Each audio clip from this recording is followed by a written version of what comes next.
देवादिदेव श्री रामनाथ भगवान की जय। परम पूज्य आचार्य भगवान श्री कुंद कुंद महाराज की जय। परम पूज्य आचार्य श्री विद्यासागर जी महाराज की जय। सभी के लिए जय जय। कल अपन ने गाथा नंबर 124 तक स्वाध्याय कर लिया था। आज गाथा नंबर 125 से अपन देखेंगे। 124 में कल अपन ने क्या पढ़ा था कि जो जीव मुक्त होने वाले हैं, कैसे जीव हैं जिनका नियम से मुक्त होने वाला है, यह अपन ने कल कथन पढ़ा था कि जो कर्मकृत विभाव भावों को और आत्माकृत स्वभाव भावों को भावपूर्वक भाकर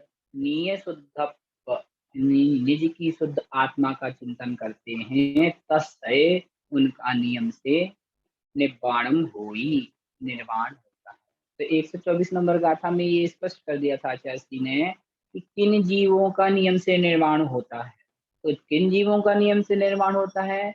जिन जीवों ने कर्मों से होने वाले विभाव भावों को और आत्मा से होने वाले स्वभाव भावों को भली प्रकार से जान करके निःशुद्धपन्नता अपनी शुद्ध आत्मा में जिन्होंने अनुराग कर लिया है, रुचि कर ली है, ऐसे जीवों का नियम से निर्वाणम हुई, निर्वाण होता है। ऐसा अपन ने गाथा नंबर 124 में पढ़ा था। आइए आज अपन गाथा नंबर 125 देखते हैं। अपने अपनी पुस्तकें खोल लें।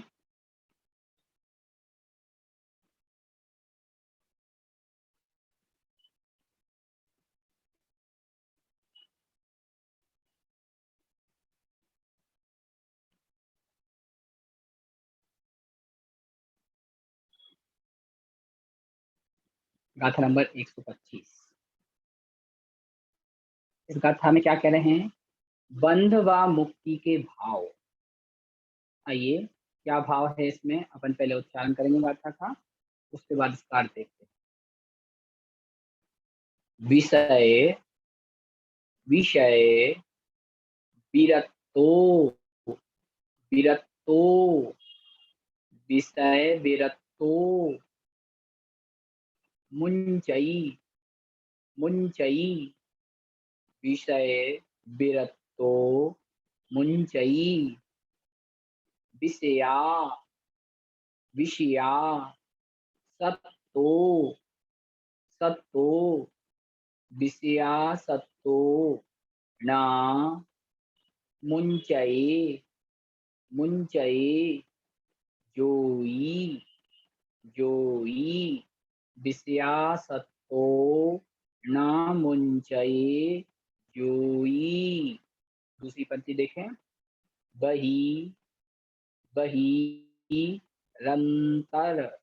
बहिरंतर परमप्पा परमप्पा बहिरंतर परमप्पा भेयम भेयम बहिरंतर परमप्पा भेयम जानहि जानहि किम बहुना बहुना। पूरी गाथा एक साथ फिर से देखें। विषय विरतो मुंचई विषयासक्तो न मुंचई जोई बहिरंतर परमप्पा ध्येयं जानहि किम बहुना। पुनः उच्चारण करें। विषय विरतो मुंचई विषयासक्तो न मुंचई जोई बहिरंतर परमप्पा ध्येयं जानहि किम बहुना। आइए गाथा के प्रत्येक पद का अर्थ देखते हैं। गाथा की प्रथम पंक्ति क्या लिखा है? विषय विरक्तो, अर्थात विषयों से विरक्त। विषय कौन से हैं? 5 इंद्रिय और छठवां मन। पांच इंद्रियों के विषय और मन के अनिंद्रिय, छठवां मन किसे क्या कहा, अनिंद्रिय, पांच इंद्रिय और छठवां अनिंद्रिय अर्थात मन, इन छह के विषयों से विरक्त हो, यानी विरक्त कौन। पहली पंक्ति के अंत में क्या लिखा है, जोई, जोई अर्थात जोगी, जोगी यानी मुनि, विषय विरक्तो जोई, विषयों से विरक्त मुनि, योगी, मुंचई, मुंचई यानी छोड़ देता है, मुंच माने छोड़ना, किसको छोड़ देता है, कर्मों को, विषयो विषय विरक्तो जोई मुंचई अर्थात विषयों से विरक्त, जोई अर्थात मुनि, योगी, मुंचई अर्थात अपने कर्मों से छूटता है। और क्या कह रहे हैं आगे, अगली पंक्ति में देखें, विषया सत्तो, किंतु जो विषयों में आसक्तो, इसका पदच्छेद करेंगे तो दीर्घ स्वर संधि होगी इसमें। पहला पद क्या बनेगा, विषय धन आसक्तो, तो विषयासक्तो अर्थात जो पांच इंद्रिय और छठवें मन के विषयों में आसक्तो यानी आसक्त है, ना ऐसा वह जीव, ना यानी नहीं, उनसे यानी छूटता है, किनसे छूटता नहीं है, कर्मों से छूटता नहीं। तो इस पहली पंक्ति में ये स्पष्ट कर दिया कि जो जोगी, जो मुनि विषयों से विरक्त है, वो कर्मों से, आठ कर्मों से मुक्त हो जाता है, किंतु जो विषयासक्तो, जो विषयों की आसक्ति को ना मुंचे, नहीं मुंच करता है अर्थात नहीं छोड़ता है, वह संसार में ही पतन को प्राप्त होता है। तो दूसरी पंक्ति में क्या कह रहे हैं, आइए फिर से देखते हैं, बहिरंतर परमात्मा भेयम, बहिरंतर अर्थात बहिरात्मा, परमप्पा अर्थात परमात्मा, भेयम अर्थात भेद, बहिरात्मा व परमात्मा के भेदों को जान ही, जानो, किम बहुना, बहुत कहने से क्या लाभ, क्या फायदा। पहली पंक्ति में क्या कहा था, जो विषयों से विरक्त जोई यानी जोगी है, वह तो कर्मों से छूट जाता है, जब वह कर्मों से छूटेगा तो वह परमात्मा अवस्था को प्राप्त हो जाएगा, किंतु जो जोगी या जो संसारी जीव विषयासक्तो न मुंचे, विषयों की आसक्ति को न यानी नहीं मुंचे यानी छोड़ता है, वह जीव बहिरंतर अर्थात बहिरात्मा कहलाता है। इसलिए कहा बहिरंतर परमप्पा भेयम, इसलिए हे नी, बहिरंतर अर्थात बहिरात्मा के, परमप्पा भेयम और परमात्मा के भेयम यानी भेद को जानो, किम बहुना, अधिक क्या, बहुना यानी बहुत अधिक, किम यानी क्या, बहुत अधिक कहने से क्या प्रयोजन। यहाँ दो बात स्पष्ट, एक बात स्पष्ट कर दी कि जीव को अथवा मोक्षार्थी जो जीव है, चाहे वो मुनि हो चाहे वह श्रावक हो, उसे अंतर आत्मा और परमात्मा के भेदों को भली प्रकार से जान लेना चाहिए कि परमात्मा कौन और अंतरात्मा कौन और बहिरात्मा कौन। ठीक है, कल भी इसका अपन ने वर्णन पढ़ा था। वही बहिरात्मा कौन हुआ, जो मिथ्या दृष्टि चतुर्थ गुण स्थान वर्ती है, जिसे देह और जीव में अंतर नहीं पता, जो देह को ही जीव, जीव को ही देह रूप मानता है, देह में कष्ट होने पे जीव को कष्ट की अनुभूति मानता है, वह बहिरंतर अर्थात बही यानी बहिरात्मा है। ध्यान रखना, ये बहिरंतर जो पद लिखा है इसको पदच्छेद कीजिए, तो बही अर्थात बहिरात्मा, अंतर माने अंतरात्मा, परम अर्थात परमप्पा, परम धन अप्पा अर्थात परमात्मा। तो ध्यान रखना, इसमें अप्पा जो पद लिखा है उसको तीनों के साथ जोड़ लो। कैसे जोड़ेंगे, बही अप्पा, अंतर अप्पा, परमप्पा, अंत दीपक है।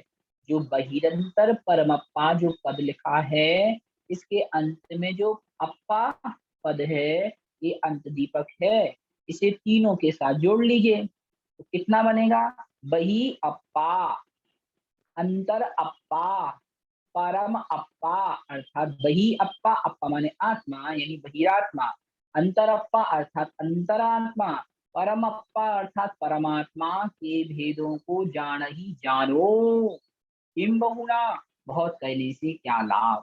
ठीक है, फिर से एक बार देख लेते हैं क्या कह रहे गाथा में। विषय विरक्तो जोई, जो विषयों की आसक्ति से विरक्त है ऐसा जोई, मुंचई, मुंचई यानी छोड़ता है या छूट जाता है किससे, 8 कर्म बंधनों से। किंतु विषयासक्तो, जो विषयों की आसक्ति को न मुंचये, नहीं छोड़ता है ऐसा जीव। ऐसे देखें, विषयों से विरक्त योगी कर्मों से छूटता है, किंतु विषयासक्तो, जो विषयों में आसक्त है वह न मुंचये, कर्मों से नहीं छूटता।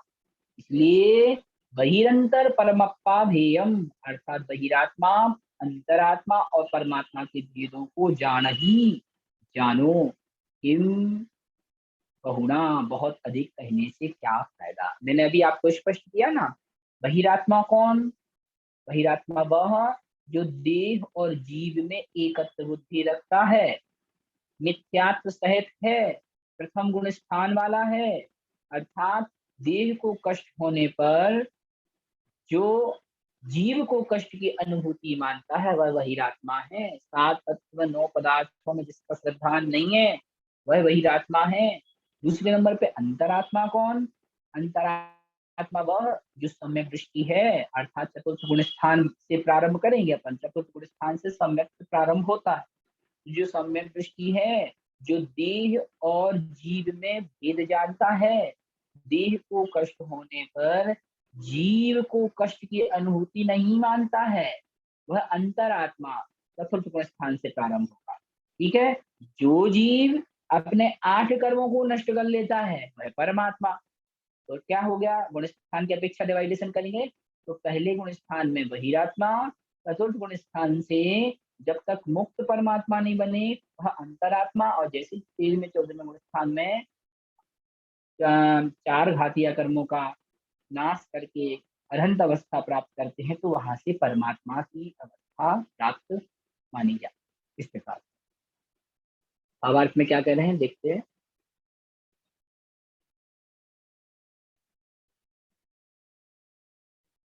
विषयों से विरक्त योगी कर्मों से छूटता है, विषयासक्त कर्मों से बनता है। ये योगी बहिरात्मा, अंतरात्मा और परमात्मा के भेदों को जानो, बहुत कहने से क्या लाभ। जिस प्रकार निज स्वभाव के कारण कमलिनी, अर्थात कमलिनी का पत्ता पानी से लिप्त नहीं होता। कमल आपने देखा हो, तो कमल कहाँ रहता, पानी में रहता, पानी में ही वह खिलता है। लेकिन कितना भी पानी क्यों ना हो, वह पानी में रह करके भी वह पत्ता पानी से पृथक ही रहता है। उसी प्रकार विषयों से विरक्त मुनि विषय वासनाओं में लिप्त ना हो करके मुक्ति को पाते हैं। और भी कहा है, विशेषार्थ अपन इसमें से देख लेंगे स्पष्ट, इसमें अपन को समझ में आ गया। ठीक है, अब कह रहे हैं बहिरात्मा। अभी आपने इंदिरा जी ने पूछा था भैया अंतरात्मा बहिरात्मा क्या है। कीचड़, कीचड़ मतलब ध्यान रखो, सरोवर में जो कमल उगता है वह कीचड़ में ही उगता, कीचड़ माने गंदगी, मिट्टी लगी रहती है वहां कीचड़ में कमल उगता है। यहाँ हम जो संसारी जीव हैं वो कर्म बंधन रूपी कीचड़ में रह रहे हैं। तो जो सम्यक दृष्टि जीव होगा तो वो जैसे कमल कीचड़ में भी स्वच्छ बना रहता है, वैसे ही सम्यक दृष्टि जीव घर परिवार के समस्त जंजाल में फंसा रहकर भी उनसे पृथक रहता है, जैसे भरत। ठीक है, कीचड़ से तात्पर्य मैल, गंदगी। आइए, तो अब क्या कह रहे थे इसमें, बहिरात्मा का लक्षण बता रहे हैं कि बहिरात्मा कौन है। अपने अपने ऊपर लगा लेना कि अपन बहिरात्मा है या अंतरात्मा है, ये गाथा अपन को स्पष्ट करेगी। और ये गाथा सबको याद भी करने अच्छे से, है ना। आइए जान करते हैं। निय, निय, अप, अप, निय, अप, नाण, नाण, झाण, झाड़ आगे जा है, जा को भी झाड़ के साथ पढ़ें, झाड़ज, झाड़ज। निये अपराण झाड़ज, झयण, झयण, सुहा, झयण सुहा, निय, निय, रसायनम, रसायनम, पाड़म, पाड़म।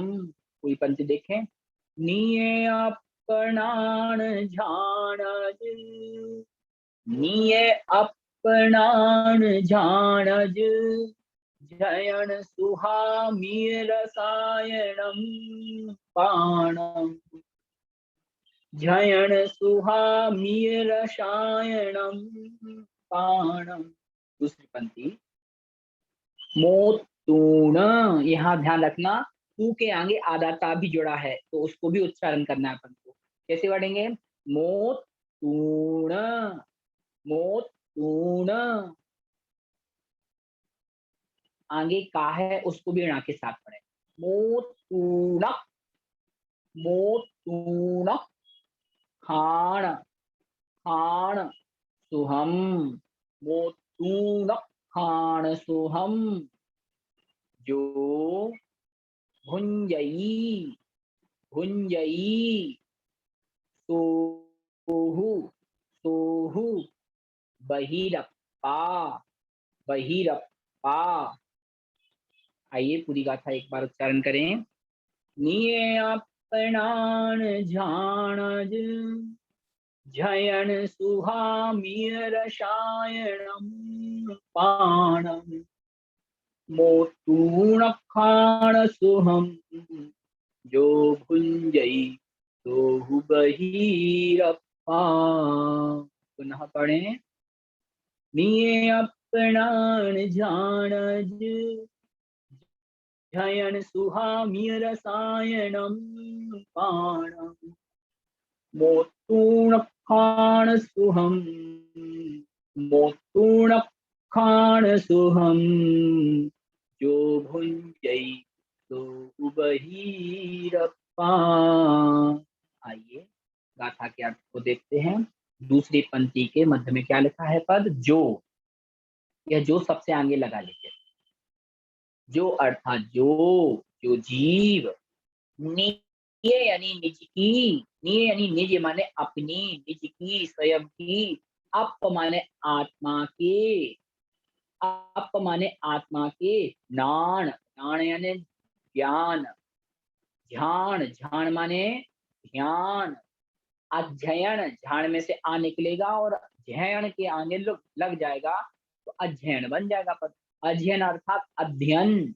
जैसे देखें, जो जीव यानी निज के, अपने स्वयं के, अप माने अपनी आत्मा के, नान झान अध्ययन, नान यानी ज्ञान, ध्यान माने ध्यान, अध्ययन माने अध्ययन, और क्या कहा आगे, सुहामीय, सुधन अमीय, अमीय माने अमृत। ठीक है, जब पदच्छेद करेंगे तो कैसे निकलेगा, सुधन अमीय, सुह माने सुख रूपी, अमीय यानी अमृत को, मोतपूर्ण यानी छोड़ करके। ठीक है, फिर से देखें, जो जीव निय अपराण झान अध्ययन सुहामीय रसायनम पाणम, जो जीव निय यानी निज के, अप माने अपनी आत्मा के, नान यानी ज्ञान, ध्यान माने ध्यान, अध्ययन माने अध्ययन, और सुहामीय अर्थात सुख रूपी, अमी यानी अमृत रूपी रसायन को, रसायन का, पाणम यानी पान करने को, मोतुर माने छोड़ करके, अखाण सुहम, अख मैंने आपको पिछली गाथाओं में भी बताया था, अक्ष माने इंद्रिय, अक्ष का संस्कृत में रूपांतरण करेंगे तो अक्ष बनेगा, और अक्ष का तात्पर्य क्या है, इंद्रिय। तो मोतूर्ण में से आ निकलेगा और का के आगे लग जाएगा तो क्या बन जाएगा, अखाण, अक माने इंद्रिय। ठीक है, अखाण यानी अपनी, अक यानी इंद्रियों के, सुहम यानी सुखों को, भुंज यानी जो भोगता है, सोहू सो यानी वह हूँ माने निश्चय से बहिरप्पा, बहिरात्मा जानना चाहिए, उसे बहिरात्मा कहते हैं। तो बहिरात्मा का क्या लक्षण बताया, पुनः देख लें, ये गाथा में अच्छे से याद करनी है। जो जीव, जो माने जो जीव निय अप, निय अप यानी अपनी आत्मा के ज्ञान ध्यान अध्ययन, ज्ञान ध्यान माने ध्यान, अध्ययन माने अध्ययन, और सुख, सुख रूपी अमी यानी अमृत के, अमृत रूपी रसायन यानी रसायन के, पानम यानी पान को, मोतुण माने छोड़ करके, जो जीव निज की आत्मा के ज्ञान ध्यान अध्ययन सुख रूपी अमृत रूपी रसायन के पान को मोतुड़ माने छोड़ करके अखाण सुहम यानी अपनी अक्षी माने इंद्रियों के सुख को भुंजई यानी भोगता है, सो यानी वह जीव हूँ माने निश्चय से बहिरप्पा, बहिरात्मा जानना चाहिए। इस गाथा में आचार्य कुंद कुंद महाराज ये स्पष्ट कर रहे हैं कि जीव के स्वयं के कौन से भाव हैं, अनंत ज्ञान ध्यान अध्ययन, इस रसायन को जो छोड़ के अपनी इंद्रिय के विषय भोगों में लगा है, अपनी इंद्रियों को पुष्ट कर रहा है, तो वह बहिरात्मा बहिरप्पा कहलाता है। अब अपने ऊपर लगा ले सब लोग कि क्या हम अपने निज आत्मा के ज्ञान ध्यान और अध्ययन रूपी रसायन को छोड़ करके, रसायन के पान को छोड़ करके क्या इंद्रियों के सुखों को भोग रहे हैं? हाँ, अगर भोग रहे हैं तो हम और आप ही बहिरात्मा हैं, स्पष्ट रूप से जान लेना। और देखें तो हम और आप अगर ऐसी प्रवृत्ति कर रहे हैं तो अभी हम अंतर आत्मा होने से बहुत दूर हैं। और क्या कह रहे हैं, आइए भावार्थ में देखो, जो जीव अपनी आत्मा के ज्ञान अध्ययन ध्यान और शाश्वत सुख रूपी अमृत को छोड़कर इंद्रिय सुखों को भोगता है, वह निश्चय से बहिरात्मा है। ठीक है, ये गाथा सभी को याद करनी है। क्यों करनी है याद? क्योंकि इसमें बहिरात्मा का लक्षण बताया है कि बहिरात्मा कौन।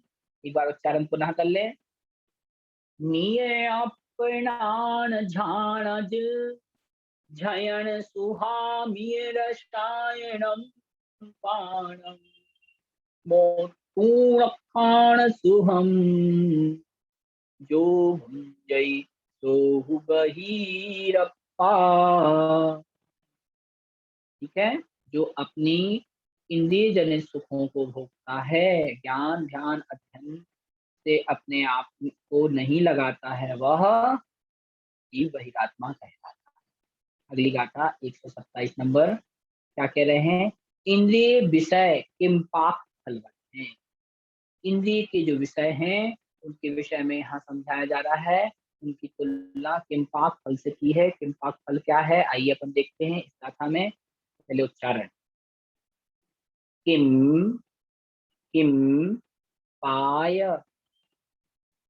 पाय किम पाय फलम फलम पक कम पक कम, दो का है, आधा का और पूरा का उस पे बिंदी, पक्कम किम्पाय फलम पक्कम विस विस मिस्सिद मिस्सिद। यहाँ आत्मा के ज्ञान और ध्यान से क्या तात्पर्य है, कृपया बताइए। इंदिरा जी पूछ रहे हैं आत्मा का ज्ञान क्या, आत्मा का ज्ञान अनंत चतुष्टय रूप जो आत्मा है, अनंत ज्ञान रूप जो आत्मा है, इस बात का चिंतन करना। पिछली गाथाओं में अपन अभी पढ़ के आ रहे थे कि आत्मा का ज्ञान क्या है। आत्मा का ज्ञान यही है कि यह आत्मा अनंत सुख वाली है, यह कर्म बंधनों से रहित है। संसार में जितने भी द्रव्य दिखाई दे रहे हैं, जीव उद्गल धर्म अधर्म आकाश काल, इन 6 द्रव्यों में जो जीव द्रव्य है वह इन 5 द्रव्यों से पृथक है। अर्थात उद्गल का जीव से संयोग है, लेकिन जो जीव उद्गल को जीवमय और जीव को उद्गलमय मान लेता है, वह आत्मा के ज्ञान से शून्य है। और आत्मा का ज्ञान क्या है, जीव को जीव रूप मानना, यह जीव आत्मा कैसी है? संकोचहीन ज्ञायक स्वभावी है। इस प्रकार का जो ध्यान चिंतन मनन करते हैं वह अपने आत्मा का ध्यान लगाते हैं, अपने आत्मा का चिंतन करते हैं। किंतु जो जीव उद्गल रूप ही अपनी आत्मा को मान लेते हैं, संसार की बहिरंग वस्तुओं में ही अपनी आत्मा के सुख को मान लेते हैं, वह जीव बहिरात्मा कहलाते हैं। तो ठीक है, इसमें क्या कर दिया? आत्मा का ज्ञान इस प्रकार से जानना, आत्मा का जो वास्तविक स्वरूप है उसका चिंतन करना ही आत्मा का ज्ञान कहा गया है। ठीक है, तो यहाँ क्या कह रहे हैं इस गाथा में? उच्चारण पुनः देखें। इम्पाय फलम पक्कम विष मिश्रिद मोद गिर मोद, यहाँ तक उच्चारण हो गया था, यहाँ से करें। मोद गिंद गिंद बारुण बारुण सोहम सोहम किम्पाय फलम पक्कम किम्पाय फलम पक्कम विषमिश्रिद मोद गिंद बारुण सोहम। पुनः देखें। किम्पाय फलम पक्कम विषमिश्रिद मोद गिंद बारुण सोहम। दूसरी पंक्ति। जिह्व जिह्व आदाबा और हा, जिह्व सुहम सुहम टिट्ठी आडाटा और ठा में छोटे ई की मात्रा, टिट्ठी टिट्ठी पिय पिय जिह्व सुहम टिट्ठी पिय जिह्व सुहम टिट्ठी पिय जह जह तह जाणख जाणख आदका और खा सौखम सौखम पी सौखम पी जिह्व सुहम दिट्ठी पिय जह तह जाणख सौखम पी। ये पूरी गाथा का उच्चारण कर लें। किम्पाय फलम पक्कम विषमिश्रिद मोद गिंद बारुण सोहम जीव सुहम दिट्ठी पिय जह तह चाणक सौखम पी। पुनः पढ़ें। किम्पाय फलम पक्कम विषमिश्रिद मोद गिंद बारुण सोहम जिह्व सुहम दिट्ठी पिय जह तह जाणक सौखम पी। आइए प्रत्येक पद का अर्थ देखते हैं। जह गाथा की अंतिम पंक्ति में क्या लिखा है? मध्य में जह, जह माने जैसे, पक्कम पक्कम यानी पका हुआ, किम्पाय फलम किम्पाक फल, जैसे। अब किम्पाक फल क्या है? नीचे देखते हैं। जैसे पक्कम यानी पका हुआ, किम्पाय फलम यानी किम्पाक फल, विष मिश्रित, विष यानी विष से, मिश्रित यानी मिश्रित, मोदगिंद मोदगिंद अर्थात मोदक, मोद से क्या तात्पर्य है? मोदक। और इसमें से ध्यान रखना, मोदक पद को जब अपन पदच्छेद करेंगे तो मोदगिंद लिखा है ना, तो मोदक धन इंद, तो मोदक में से लड्डू मोदक निकल जाएगा और इंद माने इंद्र, ये पद आ जाएगा। ठीक है। विष मिश्रित मोद, विष मिश्रित मोदक अर्थात विष से मिश्रित मोदक, मोदक माने लड्डू। इंद्रवारुण सोहम, इंद्रवारुण यानी इंद्रायण फल देखने में, सोहम यानी सुंदर होते हैं। जिह्वा को जिह्व सुहम, और जिह्व यानी जिह्वा को, सुहम यानी सुख देते हैं। दिट्ठी प्रिय अर्थात दिट्ठी यानी देखने में भी प्रिय यानी प्रिय लगते हैं। तह तह माने वैसे ही, अख यानी इंद्रियों के, सौखम की सुखों को भी जानना चाहिए। भावार्थ में क्या कह रहे हैं पहले देख लें इसको अच्छे से, फिर अपन फिर से पढ़ा देखेंगे। जैसे पका हुआ किम्पाक फल, विष मिश्रित लड्डू। किम्पाक फल एक कोई फल है जो कि पकने पर भी विषैला फल रहता है, विष मिश्रित रहता है। जैसे कोई पका हुआ किम्पाक नाम का कोई फल और विष से सहित, विष से मिश्रित कोई लड्डू और इंद्रायण फल ये देखने में सुंदर होते हैं, जिह्वा को सुख भी देते हैं, नेत्रों को प्रिय भी लगते हैं। वैसे ही इंद्रिय सुखों को भी जानो, अर्थात जैसे कोई विष, विष का फल, अर्थात जो खाने में देखने में तो सुंदर लगता है, लेकिन जब उसका भक्षण करेंगे तो वह हमें कष्ट देने वाला, हमारे प्राणांत करने वाला रहेगा। इस प्रकार के जो फल हैं उनको कैसा जानना है, जैसे इंद्रिय के सुख हों, अर्थात ये फल देखने में सुंदर लगते हैं, खाने में सुख भी देते हैं और नेत्रों को प्रिय कर भी हैं, लेकिन जीव के लिए हानिकर है। वैसे ही इंद्रिय सुख को हमें जानना चाहिए। ठीक है, और क्या कह रहे हैं इस भावार्थ में देखिए, ये जीव संसार में, संसार इंद्रिय विषयों का जो सुख मालूम होता है वह सुख नहीं है, सुखाभास है, अर्थात सुख के समान मालूम पड़ता है। इंद्रिय सुख आकुलता का उत्पादक, विनाशी और पाक अर्थात फल के समय दुख कर ही है। वास्तव में सुख वही है जिसके पीछे दुख ना हो।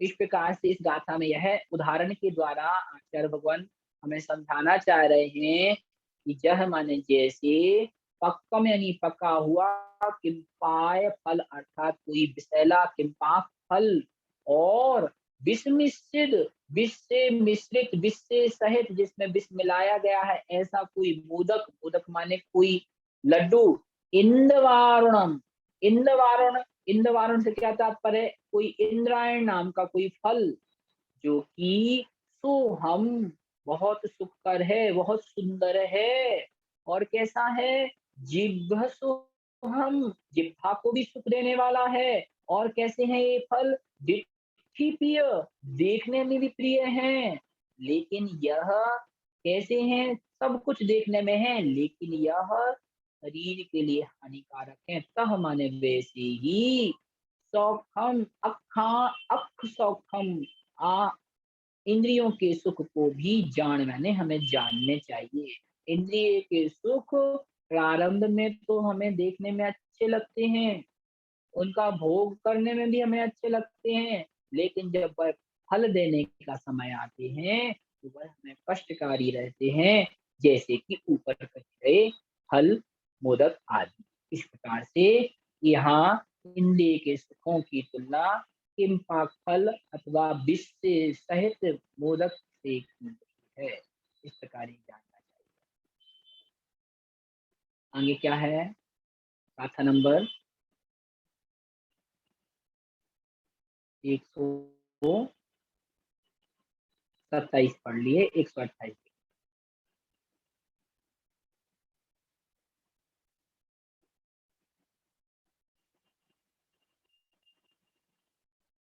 अब इसमें किसी ने प्रश्न पूछा, भैया आपने बहिरात्मा का स्वरूप तो बता दिया, अब वह बहिरात्मा जो जीव है वह किन चीजों में फंसा रहता है, ऐसी कौन सी वस्तुएं हैं, कौन से संसार की बहिरंग सामग्री है जिसमें वह फंसा रहता है, उसी का कथन इस 128 नंबर गाथा में कह रहे हैं। आइए देखते हैं। देह, देह कलत्तम, कलत्तम उत्तम, उत्तम देह कलत्तम पुत्तम, मित्ताई, मित्ताई बिहाव, बिहाव चीदना, चीदना रूपम, रूपम। पूरी पंक्ति देखें, देह कलत्तम पुत्तम मित्ताई विहाव चेदनारूपम। दूसरी पंक्ति, अप अप शरूबम सरूबम अप सरूबम भावई अपसरूबम भावई तो चीव हवई हवई बहिरप्पा बहिरप्पा। उच्चारण करें एक साथ, देह कलत्तम पुत्तम मित्ताई विहाव चेदनारूपम अपसरूपम भावई तो चेव हवई बहिरप्पा। पुनः उच्चारण, देह कलत्तम पुत्तम मित्ताई विहाव चेदनारूपम अपसरूपम भावई सुचेव हवई बहिरप्पा। इस गाथा में ये स्पष्ट किया जा रहा है कि जो बहिरात्मा है वह किन सामग्रियों में अपनापन मान के चलता है। तो कह रहे हैं जो, अर्थात जो जीव, देह माने अपने शरीर में, अपनी देह में, कलत्त माने अपनी स्त्री, अपनी पत्नी में, उत्तम उत्तम माने पुत्र में, मित्त मित्त माने मित्र, आई माने आदि में। जैसे देखें, जो जीव देह अर्थात शरीर, कलत्त यानी पुत्री, कलत्त माने स्त्री, उत्तम यानी पुत्र, मित्र माने मित्र, आई माने इन आदि आदियों में, तथा विहाव चेतना रूपम, विहाव माने विभाव चेतना रूप को। अब आप कहेंगे भैया विभाव चेतना क्या है? जो स्वभाव नहीं है वह समस्त भाव विभाव कहलाते हैं। जीव का स्वभाव क्या है? अनंत चतुष्टय रूप। तो जो जीव का अनंत चतुष्टय रूप स्वभाव है, इससे विपरीत जितनी भी प्रवृत्तियां हैं वह विभाव चेतना जाननी चाहिए। तो विभाव चेतना रूपम अर्थात विभाव चेतना रूप को अपस्वरूपम, अप माने अपनी आत्मा का स्वरूप, भावई माने मानता है, उसका वो भाता है, सु यानी वह, सु माने वह, एव माने ही, वह ही बहिरप्पा हवई, वही बहिरात्मा है। इस गाथा में पुनः बहिरात्मा के स्वरूप को स्पष्ट किया है। और आचार्य श्री कुंद कुंद महाराज कह रहे हैं कि बहिरात्मा जीव कौन है और बहिरात्मा जीव किनको अपना मान के रखता है। तो पुनः देखें, जो जीव देह कलत्तम पुत्तम मित्र आई, जो जीव अपनी देह, अपनी पत्नी, अपने पुत्र, मित्र आदि में, और विहाव चेतना रूपम, और अपनी विभाव चेतना रूप यानी स्वरूप को अपस्वरूपम भावई, अप यानी आत्मा का स्वरूप ही, भावई माने भाता है या मानता है, तो वह, क्या माने और, ये माने ही, वह ही, अवई माने होता है, कौन? बहिरप्पा, वही ही बहिरात्मा कहलाता है। संसार में जो जीव अपने स्वयं के शरीर को, अपनी पत्नी को, अपने पुत्र को, अपने मित्र दुश्मन आदि को, और विभाव चेतना रूप अपनी स्वयं की प्रवृत्ति को अपस्वरूप में यानी अपनी आत्मा की प्रवृत्ति ही भावी माने मानते हैं, उस रूप भाते हैं, चिंतन करते हैं, सो वह ही, सोचिए वह ही बहिरप्पा हवई, वही वही आत्मा कहलाता है। यहाँ हमें स्पष्ट रूप से समझ लेना चाहिए, संसार में हम जो प्रवृत्ति कर रहे हैं, और हम जो प्रवृत्ति कर रहे हैं, हमने अगर उस प्रवृत्ति को अपनी आत्मा का स्वरूप मान लिया है तो हम बहिरात्मा हैं। ये ध्यान रखना। हम जो कर रहे हैं गलत कर रहे हैं तो गलत को गलत रूप चिंतन करना कि जो मैं कर रहा हूँ वह मेरी आत्मा का स्वरूप नहीं है, मैं गलत कर रहा हूँ। अगर इस रूप भी अगर चिंतन कर रहे हो तो एक ना एक दिन वह गलत कार्य आपसे पृथक हो जाएगा। लेकिन जो जीव अपनी उस गलत प्रवृत्ति को ही अपनी आत्मा की प्रवृत्ति मान के चलता है। जो जीव अपनी स्त्री, पुत्र, शरीर, मित्र आदि को ही अपनी आत्मा का सच्चा स्वरूप मान के चलता है, वह जीव बहिरप्पा हवई, बहिरात्मा कहलाता है, बहिरात्मा होता है। विशेष अर्थ देखें, जो जीव शरीर, स्त्री, पुत्र, मित्र आदि पर शरीरी पर द्रव्य को राग, द्वेष आदि विभाव, चेतना, विभाव परिणामों को आत्मा का यही स्वरूप है ऐसा मानता है, वह बहिरात्मा मिथ्या दृष्टि होता है। इस प्रकार आपने छह ढाला पढ़ी होगी, छह ढाला में भी बहिरात्मा का बहुत अच्छा स्वरूप समझाया गया है। आप उसकी पंक्ति भी देख लें, बहिरात्मा कैसा चिंतन करता है। मैं सुखी दुखी में रंग कराव, मेरे धन ग्रह को धन प्रभाव, मेरे सुखिय में सबल दीन, विरूप सुभग मूरख प्रवीण। बहिरात्मा का चिंतन ऊपर वाली गाथा और इस हिंदी की पंक्तियां, जो श्लोक है, दोनों की मिला के देखते हैं क्या कह रहे हैं। दौलत राम जी कहते हैं, मैं सुखी मैं दुखी। सुख आया तो अपने आप को सुखी मान लिया, दुख आया तो अपने आप को दुखी मान लिया। जब धन हुआ तो अपने आप को राव माने राजा मान लिया, तो जब गरीब हुआ तो अपने आप को रंक माने भिखारी मानता है। यह किसकी प्रवृत्ति है? बहिरात्मा की प्रवृत्ति है। अंतरात्मा ऐसा चिंतन नहीं करता। मेरा ही धन है, मेरा ही घर है, मेरा ही यह गोधन आदि, मेरा ही यह प्रभाव है, मेरी ही यह पुत्री है, यह मेरी तिया माने स्त्री है, मैं बलवान हूँ, मैं बहुत कमजोर हूँ, मैं सुंदर नहीं हूँ, मैं बहुत सुंदर हूँ, मूर्ख प्रवीण, मैं मूर्ख हूँ, अथवा मैं बहुत बुद्धिमान हूँ। ध्यान रखना, इस पे भी ध्यान रखना। जो बहिरात्मा जीव हैं, वो ही यह सोचते हैं कि मैं बड़ा विद्वान हूँ, या मैं बहुत अधिक कमजोर हूँ, मूर्ख हूँ, मुझे कुछ समझ में नहीं आता। अंतर आत्मा जीव इस प्रकार का चिंतन नहीं करते। अब आप लगा लीजिए, क्या इस प्रकार का चिंतन जो इस गाथा में कहा कि देह, पुत्र, पत्नी, मित्र आदि और विभाव, चेतना, यह सब, इन सब को क्या मैं अपना मान रहा हूँ? हाँ, अगर अपना मान रहे हैं हम इन्हें, तो अभी हम बहुत दूर है सम्यक से, अभी हम सम्यक दृष्टि नहीं है। और अगर हम इनको अपना नहीं मान रहे हैं, इनमें अपनी प्रवृत्ति नहीं कर रहे हैं, तो हम अभी अंतर आत्मा कहला सकते हैं या सम्यक के बहुत निकट हैं। इस प्रकार से कथन जानना। एक गाथा का और उच्चारण करेंगे। पुनः गाथा में बता रहे हैं कि बहिरात्मा पने में क्या भाव होता, उसकी कैसे चिंतन रहता है। तो आइए देखते हैं। इंद्रिय, इंद्रिय, विषय, विषय, सुहाई, सुहाई, इंद्रिय विषय सुहाई, सु, मूढ़मयी, मूढ़मयी, रमयी, रमयी, ना, लहई, लहई, तच्चम, तच्चम। पूरी पंक्ति देखें।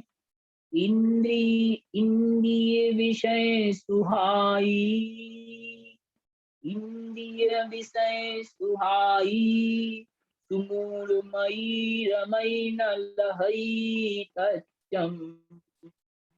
बहु, बहु, दुख, दुख मिदी, बहु दुख मिदी, न चिंतई, न चिंतई, बहु दुख मिदी न चिंतई, सो चेव हवई बहिरप्पा, तो चेव हवई बहिरप्पा। देखिए कुंद कुंद महाराज हमें कितनी करुणा की, विभिन्न प्रकार से गाथाओं के माध्यम से हमें संबोधन दे रहे हैं कि बहिरात्मा कौन है। पूरी गाथा का उच्चारण एक बार करें। इंद्रिय विषय सुहाई, सुमूढ़मयी रमई न लहई तच्चम, बहु दुख मिदि न चिंतई, सुचेव हवई बहिरप्पा। पुनः करें उच्चारण। इंद्रिय विषय सुहाई, सुमूढ़मयी रमई न लहई, तच्चम बहु दुख मिलि न चिंतई, सुचेव अवै बहिरप्पा। क्या कह रहे हैं अन्वय में देखें। मूढ़मयी प्रथम पंक्ति का मध्य में मध्य का पद, मूढ़मयी यानी मूढ़ बुद्धि वाला, मई माने मति वाला, मति माने बुद्धि वाला, ऐसा जीव जो मूढ़ माने मूर्ख, मति माने बुद्धि वाला है अर्थात अज्ञानी है, वह जीव इंद्रिय विषय सुहाई, अपनी पांचों इंद्रिय के विषयों में ही, सुहाई यानी सुख आदि में, सुरमई सु माने अच्छी तरह से, रमई यानी रम जाता है, उसमें ही आनंद मनाता है। पुनः देखें, मूढ़मयी, मूढ़मयी यानी मूर्ख बुद्धि वाला, मूढ़मति वाला कोई जीव, इंद्रिय विषय सुहाई, अपनी पांच इंद्रिय के विषय के सुहाई माने सुख में ही, रमई यानी रम जाता है, सु माने अच्छी तरह से, और तच्चम न लहई, और सात तत्वों को, तच्चम माने तत्वों को, न लहई प्राप्त नहीं करता। ध्यान रखना, जो मूर्खमती है, जो अज्ञानी जीव है, वह अपनी इंद्रिय विषय सुहाई, इंद्रिय विषय के सुख आई यानी आदि में, सुरमयी अच्छी प्रकार से रम जाता है, उसको वही अच्छा लगने लगता है, और ऐसा वह जीव सच्चम न लहई, सच्चम अर्थात तत्वों को, सात तत्वों को, न लहई नहीं प्राप्त करता, नहीं उनका चिंतन करता, और वह जीव बहु दुखम इति न चिंतई, और वह जीव बहु माने बहुत प्रकार के दुखों के बारे में ना चिंतई, चिंतन नहीं करता, तो चेव, तो वह ही जीव हवई माने होता है कौन, बहिरप्पा, बहिरात्मा। पुनः देखें, बहिरात्मा कौन होता है, तो आचार्य भगवान कुंद कुंद महाराज ये स्पष्ट कर रहे हैं कि जो मूढ़मयी, जो मूर्ख बुद्धि वाला जीव, इंद्रिय विषय सुहाई, अपनी पांच इंद्रिय के विषय के सुख आदि में सूरमयी अर्थात भली प्रकार से रम जाता है, आनंद मनाता है, और तच्चम न लहई, और तत्वों को लहई ना अर्थात प्राप्त नहीं करता है, और बहु दुखम यदि न चिंतई, और बहुत प्रकार के दुख प्राप्त होंगे ऐसा न चिंतई, चिंतन नहीं करता है, तो जीव, तो अर्थात वही जीव बहिरप्पा वही बहिरात्मा कहलाता है। इस प्रकार से इस गाथा में भी आचार्य कुंद कुंद स्वामी ने बहिरात्मा का स्वरूप बताया। भावार्थ में देखें, जो अज्ञानी जीव पंचेंद्रिय विषय के सुख आदि में रम जाता है, आनंद मनाता है, और इंद्रिय सुख बहुत दुखदाई है ऐसा चिंतन नहीं करता है, अतः वह तत्व को प्राप्त नहीं करता, वह ही बहिरात्मा होता है। इस प्रकार से अर्थात यह जीव अनादि काल से आत्म स्वरूप से च्युत होकर इंद्रिय के विषयों में पतित हुआ, पंचेंद्रिय विषयों को उपकारक समझकर आत्म तत्व के यथार्थ स्वरूप को नहीं जान पाया। आचार्य कहते हैं, जब तक इस जीव को चैतन्य स्वरूप का ज्ञान नहीं होता, तब तक मूढ़मती जीव को इंद्रिय विषय सुंदर सरस सुखदाई मालूम पड़ते हैं, और यह बहिरात्मा अवस्था रचा पचा, इसी अवस्था में रचा पचा अनंत काल तक दुखों को भोगता है। इस प्रकार से 129 नंबर गाथा में बहिरात्मा का स्वरूप बताया गया। 130 नंबर गाथा अपन कल पढ़ेंगे, अगली कक्षा का समय हो गया है। इस गाथा में भी बहिरात्मा कौन, इसका ही कथन किया जा रहा है। हाँ जी, अलका जी कुछ कह रहे हैं, हैंड रेज कीजिए।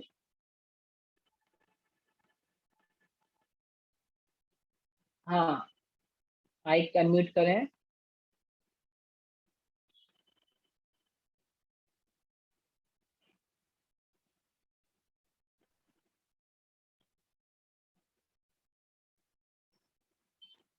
हाँ भैया जी, जय जिनेन्द्र हाँ भैया जी जी। बोलिए। भैया जी पुरुषार्थ सिद्धि की जय क्लास नहीं जिनेन्द्र। है। अच्छा आज पुरुषार्थ सिद्धि की क्लास नहीं है, नहीं, तो अपन मैसेज पढ़ते आया। हैं एक गाथा और, है ना। हाँ हाँ, वही बोल रही थी मैं। हाँ हाँ तो एक गाथा, हाँ एक गाथा और पढ़। हाँ ठीक है, ठीक है धन्यवाद। भैया। हाँ ठीक है भैया। पूर्णिमा जी कुछ कह रहे हैं, क्या कह रहे हैं, बोलिए।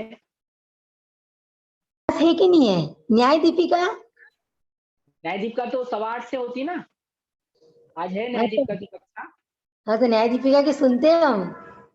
अच्छा अच्छा ठीक है, चलिए कोई बात नहीं, पुरुषार्थ सिद्धि उपाय की क्लास नहीं, लेकिन न्याय दीपिका की क्लास है 8:15 से। चलिए कोई बात नहीं, अपन कल पढ़ लेंगे। भैया जी मंदिर में ये रहन सहन का साधन चालू करा है। अच्छा आपने कहाँ, हाँ, दाहोद में? 7-8 जने बैठते हैं, सबको बताती हूँ मैं। बहुत बहुत सुंदर है ये ग्रंथ, इसका तो स्वाध्याय पाठशाला में बच्चों को भी करवाना है।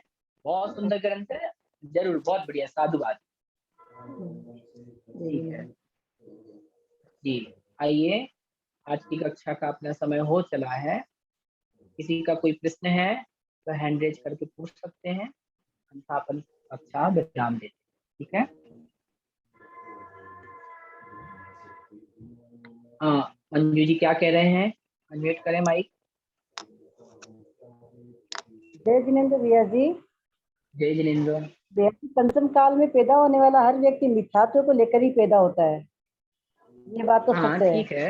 मिथ्यात्व होता है, जी तो जी। अब हमको ये शंका होती है, हालांकि आपकी बातें बहुत समझ में आ रही है, पढ़ते पढ़ते समझ में आ रही, और मतलब काफी कुछ बदलाव भी है, लेकिन ये कैसे पता मालूम होगा कि सच्ची में हम मिथ्यात्व से निकले हैं या मिथ्यात्व में ही है, कुछ तो पता ही नहीं चलेगा अभी तो। नहीं ये ध्यान रखना है, जो अनादि मिथ्या दृष्टि जीव है, अनादि काल से तो मिथ्यात्व ही है। जो हाँ जी। अनादि मिथ्या दृष्टि जीव है, प्रथम बार सम्यक दर्शन प्राप्त करेगा तो उसका प्रथमोक्षम सम्यक दर्शन कहलाएगा। और जब वो प्रथमोक्षम सम्यक दर्शन प्राप्त करेगा तो उसका अनंत संसार घट के अर्ध पुद्गल परावर्तन काल मात्र शेष रह जाता है। कहा गया है जी, एक जीवन काल में कई बार उत्तम सम्यक तो हो सकता है, हो गया छूट गया, हो गया छूट गया। ठीक है, तो यहाँ पे आपको ये चिंतन नहीं करना कि मैं सम्यक से आया हूँ, कि मैं मिथ्या से आया हूँ, मैं पिछली पर्याय में मिथ्या, अरे अनादि काल से तो अपन मिथ्या दृष्टि थे ही। अब अपन ने सम्यक प्राप्त कर लिया तो अपनी प्रकृति सम्यक रूप होगी। ठीक है, यदि मैं अनादिकाल से देह भैया जी, जीव, अनादिकाल से भी मिथ्यात्व ही थे, और पंचम काल में पैदा होने वाला हर आदमी भी मिथ्यात्व को जन्म लेके पैदा हुआ है। हाँ हाँ, हाँ, लेकिन अंतर्मुहूर्त, अंतर्मुहूर्त हो 8 वर्ष सब अंतर्मुहूर्त पश्चात सम्यक दर्शन प्राप्त करने की उसकी योग्यता है ना। तो अपन ऐसे एक तो नहीं कह सकते कि अपन ने भी सम्यक दर्शन प्राप्त किया हो, अपनी प्रवृत्ति तद्रूप रखे ना। ध्यान रखना लेकिन दो चीज, हाँ एक जी, सम्यक दृष्टि जीव, दूसरा वह जीव जो सम्यक प्राप्ति के अभिमुख है। अभी दोनों की प्रवृत्ति में ज्यादा अंतर नहीं है। जैसे एक को छत पे जाना है और 7 सीढ़ी चढ़ गया, 2 सीढ़ी बची है, तो वो हाँ सम्यक जी, के अभिमुख है, अभी उसने अभिमुख प्राप्त नहीं किया, लेकिन नियम से वो अगले क्षण कुछ समय बाद सम्यक दर्शन जी, प्राप्त कर लेगा। प्रयत्न चालू है मतलब। हाँ हाँ, प्रयत्नशील है। ठीक है, तो हमें ये चिंतन नहीं करना कि हम कहाँ से आए, हमें ये जी चिंतन करना हम अभी सम्यक दृष्टि हैं। हम जी, देव प्रयत्न शास्त्र गुरु के अलावा किसी को नहीं मानते हैं, किसी को सिर जी नहीं झुकाते हैं। और जी देव ये और जीव में अंतर जान के रखना, देह को कष्ट हो तो शरीर ये शरीर जान और के आत्मा रखना को कि भिन्न देह भिन्न को ही मानते कष्ट हैं। होता है। हाँ जी, शरीर और आत्मा को हाँ, भिन्न भिन्न मानते हैं, ये तो थोड़ा ये धन्यवाद भी जी। ध्यान रखना, अकेले ज्ञान में नहीं रखना, आचरण में भी उतारना हाँ, पड़ेगा। जी जी हाँ, नहीं तो अपन ने पढ़ तो लिया लेकिन बाद में गड़बड़ हो जाएगा। ठीक है ना। जी भैया जी, धन्यवाद। जय जिनवाणी, जय जय जिनवाणी। जावानी के ज्ञान से तुझे लो कालो, सोवानी मस्तक नमो सदा दीतो हो। गायुष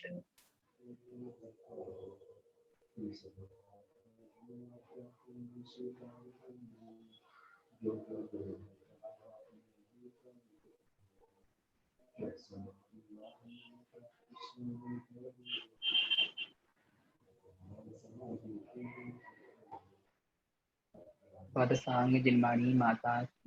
देखिए, सभी को अपने मंदिर में चारों अनुयोग के ग्रंथों को तो रखना ही रखना है।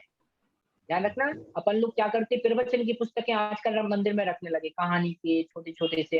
किसी ने भी आया, उसने कहा कि भैया एक पुस्तक मैंने दी, इसको छपवा दो। उसने 4 कहानियाँ, 10 कहानियाँ यहाँ-वहाँ से संकलित करके रख दी, हिंदी में रख दी, कुछ रख दी। नहीं, मूल ग्रंथ जो है, आचार्य प्रणीत जो ग्रंथ हैं, वह ग्रंथ हमारे घर में भी होने चाहिए और आपके मंदिर में भी होने चाहिए, चारों अनुयोग के ग्रंथ।